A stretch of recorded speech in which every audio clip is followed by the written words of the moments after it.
So here is a game against Beliavsky. Well, Beliavsky was the Soviet champion in that time, and it was most interesting because I had the possibility to play 3 times with black against 3 very strong Soviet grandmasters in that tournament: Beliavsky, Geller, and Sveshnikov. And 3 times we played the same variation. The same variation, that means Paulsen.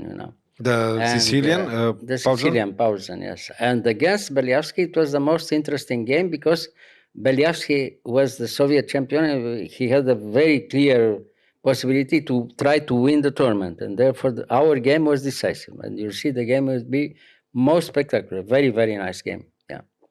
So bishop d3 is the main line. Knight f6, castle, and d6. c4, g6.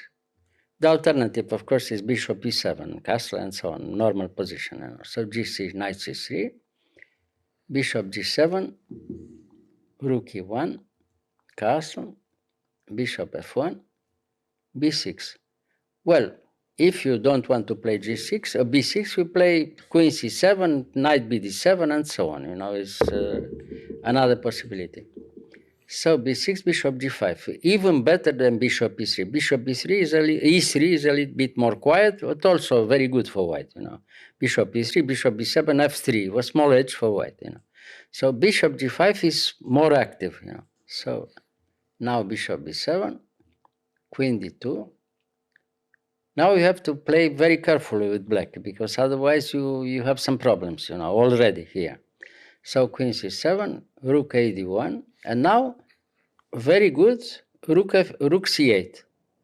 Already you could win. You could lose very quickly here by playing, at the first glance, very good move. Rook d8. He tries to attack your weak pawn from d6, but after rook d8, you can lose very quickly with black. Yeah. Why is that? Rook d8. Now after e5, he's probably lost for black. e5, you have to take in e5. No, and now the surprise: knight takes e6, and. E6? Lost for black, yes. Now the position is lost. Because now you are forced to take in d2. If you don't take in d2, you can resign.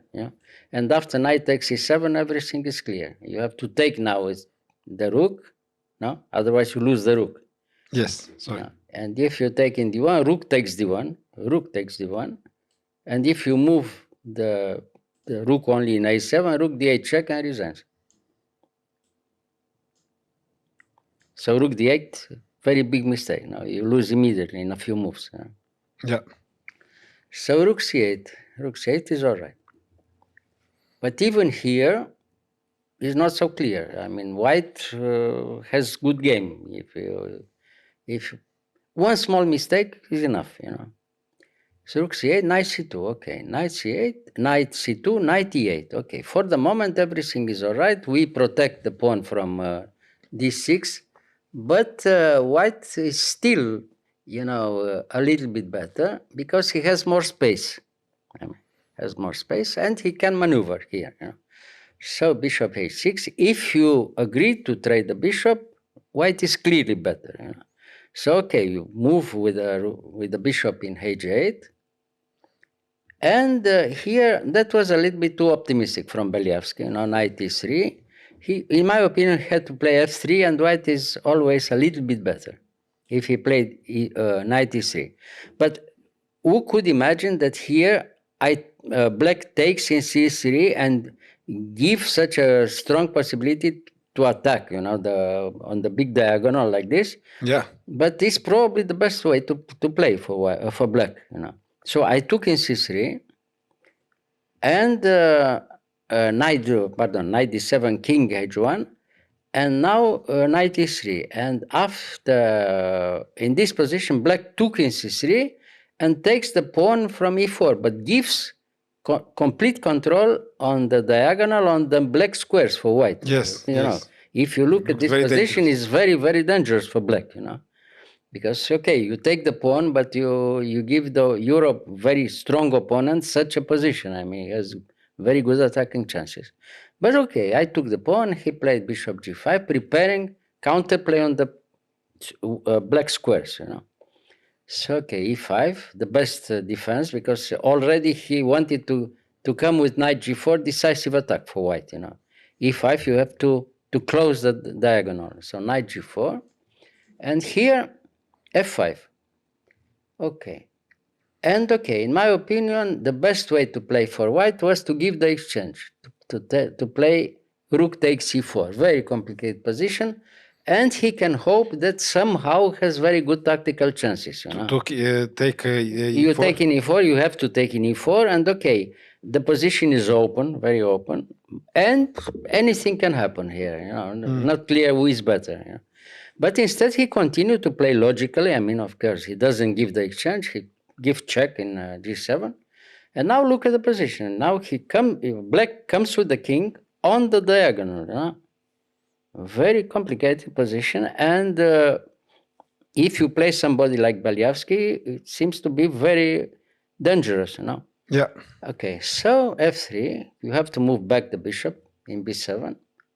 And now he gives you the possibility to go wrong again. He plays very active, but now you have to demonstrate what you can do with to have some counterplay with black. So knight f6, you have to move knight f6, rook e8, rook e6, to have a very strong defensive position with black. Okay, so now queen b2, he gives you the move. Rook e8, rook d2, rook e6, rook e1, ed1. And now what to do? If you come in some kind of positional zugzwang, it's already very unpleasant for black, And now black plays rook e8, and he plays a3. Again, he gives you the move. Yeah, waiting. And now I played such a move. Tal was looking at this position. He said, well, why do you open? Yeah, you open the position like this against a very strong opponent like Beliavsky. This is, almost unbelievable. But it's the best move. You can see e4 is the best move here. Why? So what can white do? I mean, if he plays f takes e4, you take with the bishop, and the position is all right for black. The bishop is very strong in e4, and you can't do something very quickly with white. It's enough counterplay for white, for black, because you have the knight out of play. The knight from h6, it seems that he's very strong, but in reality, he's completely out of play in h6, if you don't have something tactical in a few moves. So, all right, he plays f4, and again, pawn down, but the big diagonal is open now. So now what can you do with white? I mean, he waits. Okay, e3. In this position, you have to move the rook. Only in c2, because if you move to d3, for instance, you lose the piece. Decisive advantage for black. Here. Yeah, it's enough to win a piece. So rook c2 is forced. Rook e2 also was not good because queen takes c4, and black again is very, is very active and better position. So he plays in c2. And now again, e2. I mean, queen c6, rook e1, and now in this position, okay, we sacrifice the pawn. And everything is forced again. Because we see now the black diagonal from c6 is very strong, and we have very good tactical chances, And now again, the knight from h6 is out of play until the end. So it e2, so now everything is forced. Rook takes e2, rook takes e2, only with the rook, because otherwise it's mate in g2, if he takes with the bishop. Yes. So, and now queen takes c4, and now we see the result. Black has a fantastic play, and probably winning position. Not probably, surely, no. So he cannot take here because he's mate. If he gives check in e7, winning the queen is mate again. Rook e7 check, we take. Bishop takes c4, rook e1 and mate. So bishop takes here and then check here with mate. Yeah. Mate, yeah. So now again, everything is forced. h3. Okay, we take. He has to take only with the bishop, because if he takes with the queen, we trade the queen, and we have endgame with pawn up and winning position. So, okay, he takes with the bishop, queen e4. Now we see the result. Completely winning for black. Because after bishop f3, Queen e1 wins, Queen e1 check, winning on the game. So only in f1. Good. And now Queen e1 is pinned, King g1, the only move. And now Bishop d5. We control all the central squares, you see. As a result, we have very active position, pawn up, and very good winning chances, And also, we are both in time trouble here, in this kind of position. So Queen c2, knight e4, the only move, Queen b1. And now, probably I could even play better here by playing immediately knight c3, but it was very complicated. I didn't want to take chances, I wasn't to sure. play from here, knight c3? Knight c3 was probably winning also, But I played back because, okay, we finished the time trouble. Queen c2 and b5. And now after b5, he played queen c7. It seems dangerous, But after bishop e6, very good defensive move, white is zugzwang. White is zugzwang. Now we have to adjourn the game. So he has to move something. He thought for almost 1 hour. Again, he came in very big time trouble, because he thought almost 1 hour. The time left. We adjourned the games, and next day he resigned without playing, Really? Yeah. He resigned without, because it's zugzwang, the position is zugzwang. Has no moves here.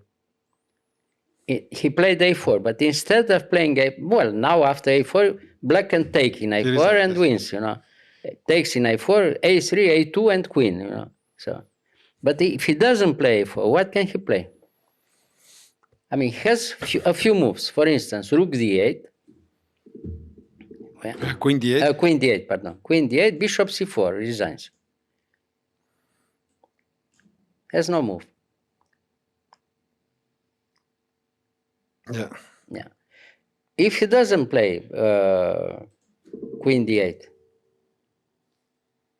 he can take, for instance, in f6 with check. Bishop takes with check. King takes with check. Takes here? Yeah. Queen d8 check. King g7, zugzwang again. The knight is lost. Or if he protects the knight with queen g5, no? Now we play finally knight f6. Knight f6 first, knight f6. Yes. We have no rush here. We have the threat later on, if we want, bishop c4. Yes. Yeah, but in reality, he has no moves. I mean, he has to move something. If he moves the king, he loses the bishop. He can't move the knight, he can't move the queen. Therefore, I told you, zugzwang, completely zugzwang. Yeah, of course. No, but it was very funny, such a game, against such a super grandmaster like Beliavsky. And afterwards, it was probably decisive because by winning against Beliavsky and against Brown, I had a very, real chance to win the tournament. I won the tournament without any problem, Yeah. But it was very funny also because I had to play 3 times with black against 3 super grandmasters from Soviet Union. And it was no problem at all, the same variation, and black could win 1 game here, and the other 2 draws from superior position with black. So finally the decision was clear, I could win the tournament. It was a very good personal result. And I liked on this one because we had a black diagonal. Yeah, it looked very dangerous, but actually no, strategically it was very, very normal game for black. But it's almost impossible to think that black opens the diagonal for his opponent in such a kind of position. Yes. And against a very strong grandmaster. Therefore, the game was funny, Yeah. And Tal, I mean, he was joking, of course. But the comment was, very funny also, He said, well, no normal player would, play such a thing against a super grandmaster like Beliavsky, because it was, if like you look at the position, it's like inviting him to mate you, to come and try to give him all the tactical chances in this game. Yeah. Well, it happened. Yeah, it happened, but the game was really very instructive.